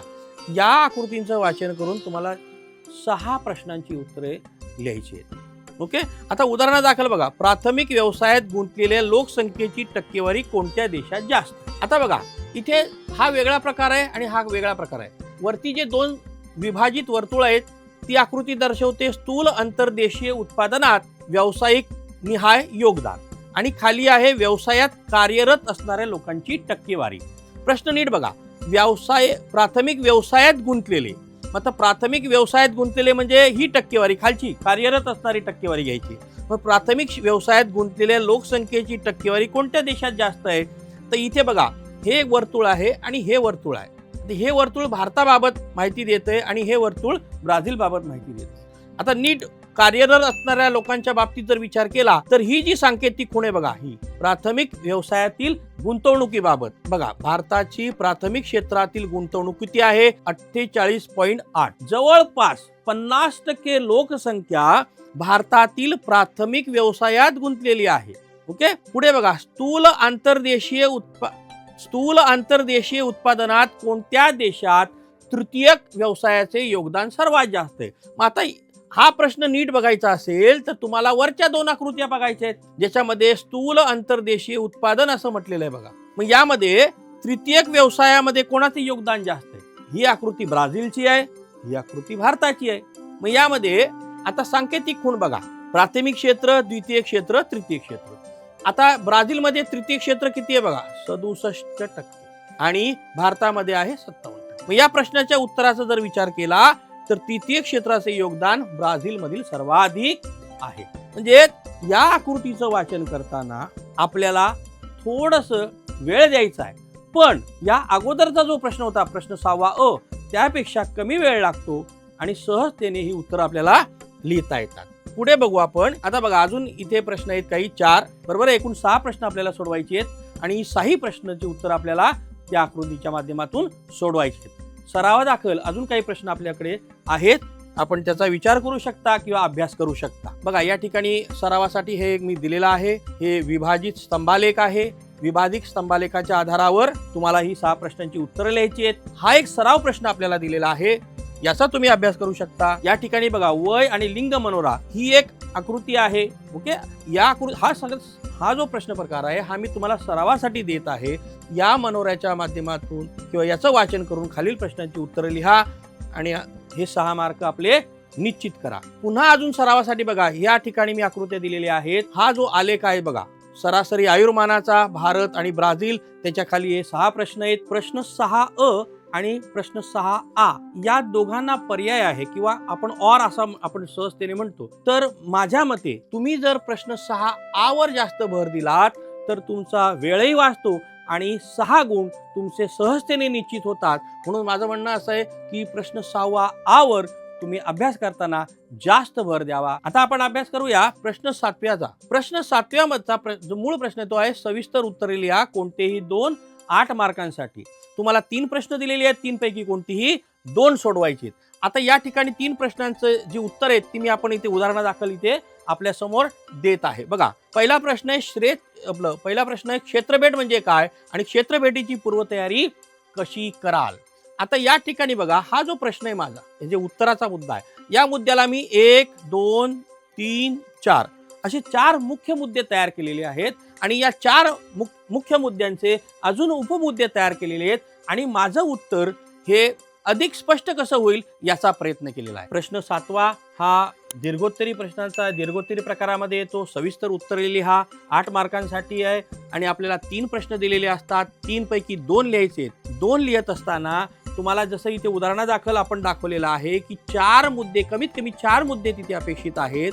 मग प्रश्न काय आहे ते समजून घ्या. प्रश्नाला जर प्रस्तावनेची अपेक्षा असेल गरज असेल तर प्रस्तावना तयार करा छोटीशी आणि मग मुद्देसूद उत्तर लिहायला सुरुवात करा. उदाहरणं असतील तर उदाहरणांचा वापर करा आणि ते उत्तर लिहा. आणि जर या प्रश्नाला तुम्ही पेन्सिलचा किंवा वेगवेगळ्या आकृत्यांचा जर वापर केला तर हे उत्तर अधिक प्रभावशाली होऊ शकतं आणि तुम्हाला व्यवस्थित मार्क या ठिकाणी परीक्षक देऊ शकतो. आता मुळात आपले सर्व 7 प्रश्न नेमके काय असतात हे आपण पाहिलं, कसं सोडवायचं याबाबतचं मार्गदर्शन घेतलं. आता याचा पुढची जे प्रकार आहे किंवा पुढची जी माहिती आहे ती आहे वेळेचं नियोजन. विद्यार्थी मित्रांनो, प्रश्नपत्रिका सोडवत असताना आपल्याला 2 तास मुळात 40 मार्कांसाठी दिलेले असतात, पण बोर्डाने अधिकचे 10 मिनिटं आपल्याला दिलेले आहेत आणि या 10 मिनिटाचा आपण पूर्ण वापर करावा आणि तो नेमका कसा करता येईल यासाठीचे वेळेचं नियोजन आपल्यासमोर मी इथे मांडत आहे. बघा प्रश्न पहिला, दुसरा आणि तिसरा याला तुम्ही 20 मिनिटांमध्ये संपवण्याचा प्रयत्न करायचा. आता या ठिकाणी बघा संपवणे याचा अर्थ काय, लिहून तरी झालं पाहिजे. पहिला प्रश्न, दुसरा प्रश्न आणि तिसरा प्रश्न. बघा प्रत्येक प्रश्न वेगवेगळ्या पानावर आपल्याला लिहायचा आहे आणि लिहित असताना 2 गोष्टी अतिशय महत्वाच्या आहेत. प्रश्न लिहिणं आणि त्यामध्ये उत्तर लिहिणं. समजा रिकाम्या जागा असतील तर पटापट लिहून टाका, जोड्या लावा असतील तर त्याही पटापट उरका, वेगळा घटक असतील तर वेगळा घटक, चूक की बरोबर असेल ते चूक. म्हणजे हे सर्व प्रश्न 1 2 3 मध्ये वस्तुनिष्ठ प्रश्न प्रकार असल्या कारणामुळे मी माझ्या टाइम मॅनेजमेंटमध्ये त्याला फक्त 20 मिनिटं दिलेले आहेत की पटापट तुम्ही प्रश्न लिहून काढा. उत्तर येत असेल तर पटकन लिहा, नसेल तर ती रिकामी जागा ठेवून पुढे पळा. त्याच उत्तरासाठी वारंवार ते पर्याय शोधण्यामध्ये वेळ घालवू नका. पुढचा प्रश्न आहे तो 4था, ज्या प्रश्नाला आपल्याला जास्त वेळ द्यायचा आहे. कारण का प्रश्न 4था हा प्रश्न अ आणि आ या 2 प्रकारामध्ये येतो, जो की नकाशा भरा आणि नकाशा वाचनाचा. दोन्ही प्रश्न जरी सोपे असले तरी ते वेळ घेतात आणि म्हणून मी त्याच्यासाठी 30 मिनिटं दिलेली आहेत. 15 मिनिटं हे प्रश्न 4था अ जो आहे ज्याला आपण नकाशा भरा म्हणतो त्याच्यासाठी, आणि प्रश्न चौथा हा जो आहे तो नकाशा वाचनासाठी. कारण का हे हातचे मार्क आहेत, नकाशा भरा आणि नकाशा वाचन हे हातचे मार्क आहेत. हे मार्क तुमचे जाता कामा नये याच्यासाठी मी तुम्हाला इथे पुरेसा वेळ देतोय 30 मिनिटाचा. प्रश्न जो पाचवा आहे, तो प्रश्न पाचवा जो आहे तो आहे कारणे लिहा. आपल्याला 2 कारणे द्यायला 3-3 मार्कासाठी. त्यामुळे माझ्या मते 20 मिनिटं या प्रश्नासाठी पुरेसे आहेत. 20 मिनिटामध्ये तुम्ही कारणे द्यायचा प्रश्न स्वतंत्र पानावर सोडवायचा आहे. प्रश्न 6वा जो की आपल्या प्रश्नपत्रिकेमध्ये अतिशय महत्वाचा आहे, त्यालाही मी या ठिकाणी वेळेच्या नियोजनामध्ये प्राधान्य दिलेलं आहे. जवळजवळ 25 ते 30 मिनिटं यामध्ये मी तुम्हाला देतोय. कारण का यामध्ये प्रश्न 6वा अ आणि आ हा 2 प्रश्न आहेत. तिथे आपल्याला अ वर भर द्यायचा असेल तर वेळ जास्त लागतो, आणि जर आ वर भर द्यायचा असेल तर कमी वेळामध्ये तुम्ही प्रश्न 6वा अ सोडवू शकता आणि तुमचं वेळेचं नियोजन व्यवस्थित करू शकता. म्हणून शक्यतो प्रश्न 6व्यासाठी मी तुम्हाला 25 मिनिटं दिलेली आहेत. प्रश्न 7वा हा जो दीर्घोत्तरी आहे, दीर्घोत्तरी जरी असला तरी 20 मिनिटामध्ये हा प्रश्न आपला सहजतेने लिहून होऊ शकतो याची मला खात्री आहे. यामध्ये तुम्ही मुद्देसूद 4 मुद्दे मांडा, आकृत्यांचा वापर करा, आणि एवढं जरी केलं तरी 20 मिनिटामध्ये सहजतेने आपला प्रश्न 7वा आरामात पूर्ण केला जातो. अशा पद्धतीने तुम्ही जवळपास 120 मिनिटात म्हणजे 2 तासामध्ये हा प्रश्न पूर्ण करता. आता राहिले उरलेले 10 मिनिटं. मग आता बघा, अतिशय महत्वाची गोष्ट, ज्या वेळेस आपल्या हातामध्ये प्रश्नपत्रिका येते यावेळेस पहिला वेळ काय द्यायची या टाइम मॅनेजमेंटमध्ये, पहिले 5 मिनिटं आपण प्रश्नपत्रिका वाचायला वेळ द्या. ज्याच्यामध्ये सुरुवातीच्या सूचना असतील किंवा प्रश्न प्रकार असतील, नेमकं काय दिलेलं आहे ते पहा. म्हणजे रिकाम्या जागा भरा आहे, जोड्या लावा भरा आहे, किंवा चुकी बरोबर आहे, नेमकं प्रश्न 6व्यामध्ये कोणता आहे, नकाशा भरा काय आहे, हे समजून घेण्यासाठी तुम्ही पहिल्यांदा प्रश्नपत्रिका वाचा. म्हणजे वाचण्यासाठी कमीत कमी 5 मिनिटं द्या. ओके, 5 मिनिटं तुम्ही प्रश्नपत्रिका वाचायला द्या. यानंतर अतिशय महत्वाची जी मिनिटं आहेत ती शेवटची 10 मिनिटं. शेवटची 10 मिनिटं ज्याला आपण सिंहावलोकन करण्यासाठी जी वेळ देतोय ती अतिशय महत्वाची. जसं मी सांगितलं की पहिल्या 3 प्रश्नामध्ये ही प्रश्न आपल्याला सोडवायचे आहेत, पण समजा एखादी रिकामी जागा सोडलेली आहे तिथे, किंवा चुकी बरोबरसाठी जागा सोडली, लिहायचं राहून गेलंय, जे तुमचं लिहायचं राहून गेलेलं असेल किंवा मी काय लिहिलंय ते मी पुन्हा एकदा वाचून पाहावं, यासाठी शेवटची 10 मिनिटं ही अतिशय महत्वाची आहे. ती तुम्ही प्रश्नपत्रिका सोडवताना दिलीच पाहिजेत. म्हणजे तुमच्या वेळेच्या नियोजनामध्ये प्रश्नपत्रिका वाचनासाठीची 5 मिनिटं आणि प्रश्नपत्रिका लिहून झाल्यानंतर किंवा उत्तरपत्रिका तुमची पूर्ण झाली, मी काय लिहिलंय ते समजून घेण्यासाठी किंवा सिंहावलोकन ज्याला आपण सोप्या भाषेत म्हणतो त्यासाठी ती 10 मिनिटं द्या, की जेणेकरून तुम्हाला आपल्याच उत्तरपत्रिकेचं वाचन करता येईल, काही राहिलं असेल तर ते सोडवता येईल आणि तुम्ही तुमचा पेपर व्यवस्थित पूर्ण करू शकाल. यासाठी ही वेळेचं नियोजन तुम्ही नक्की करा. आता आपण संपूर्ण पेपर कसा सोडवायचा ते पाहिलं, तरी देखील तुमच्या शंकेचे निरसन नक्की केले जाईल. हा व्हिडिओ तुम्हाला आवडला असेल तर लाईक करा, तुमच्या मित्रमैत्रिणींना शेअर करा आणि कल्लाकार एज्युकेशन चॅनलला सबस्क्राईब करा. परीक्षा झाल्यावर तुम्हाला अजून कोणत्या विषयावरील व्हिडिओ बघायला आवडतील ते आम्हाला कमेंट करून नक्की कळवा. तुम्हाला या परीक्षेसाठी खूप खूप शुभेच्छा.